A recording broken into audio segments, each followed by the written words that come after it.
A very good morning to you, Troy Njue back in Nairobi. We are, of course, coming to you live from the lakeside city of Kisumu. It is quite sunny here.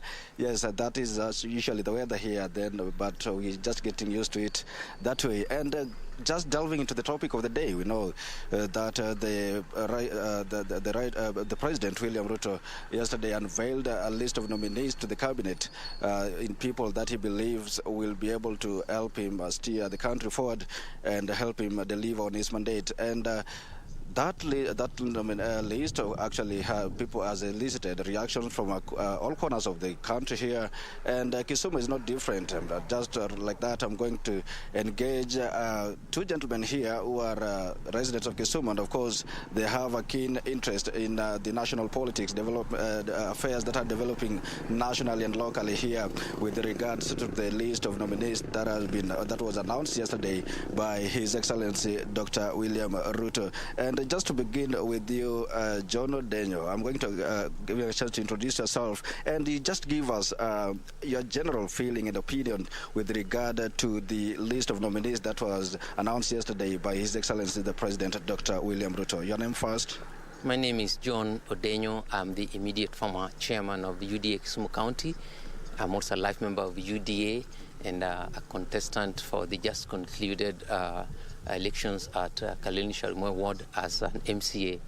Now, I believe that the President, His Excellency Dr. William Ruto, made a very professional selection of his first cabinet because he has blended political figures with deep professionals. For example, the Minister of Health, the lady has worked with international organizations, and we believe she is bringing in experience to the health sector as an overseer of the implementers, and so she doesn't have to be a doctor.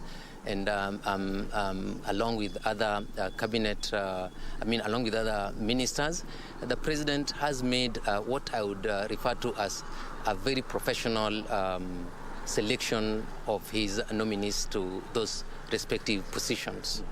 We have had friends calling me from all over Luo Nyanza asking me about the blend of political figures and professionals. And I know, because I have worked fairly closely with the President when he was Deputy President. We had a series of meetings when we were discussing Luo Nyanza politics. And I know that he's a man of principle, and those who he has selected to occupy ministerial positions will definitely have to relinquish their political ambitions and statements and work for Kenya as a whole. Yes. Okay. You just spoken about the question I was to ask next. If you look at that cabinet, it comprises both the political figures and also those that we have never been able to hear about. Yes. And what do you think? Some people would argue that when it comes to cabinet, probably the cabinet should comprise maybe technocrats and those people that have those specific expertise in those specific areas. But then seeing that the cabinet, the list of nominees comprises even those political figures who have been with His Excellency the President during campaigns. And do you think this was probably an opportunity for His Excellency to reward loyalists? Well, sometimes people are multifaceted in their experiences and in their knowledge spectrum. And I believe that the President knows Honorable Duale very well. He knows Honorable Murkomen, and he also understands fully Alice Wahome, the Honorable. And by asking them to join him in the executive, he actually wants to tap on what us, the common man, have not seen in them. Remember that in management and in recruitment, we have what we call headhunting. When someone is headhunted, someone is picked for what he or she is a specialist in, which the other people do not know. So these three lady and gentlemen, in my opinion, are appropriately selected and will serve without political undertones as long as they are in office. Remember that as UDA and Kenya Kwanza, we did file our reservations to IEBC over the use of cabinet secretaries by the former regime. And I know that the president, being a principled man, gentleman, very sharp, very focused, will not want a situation where his government, which now we will serve in, will also go through the same criticism. Yeah. All right. Thank you so much. And just bring you, in the interest of time, we'll just come close here and look into the camera, Mr. Zablon.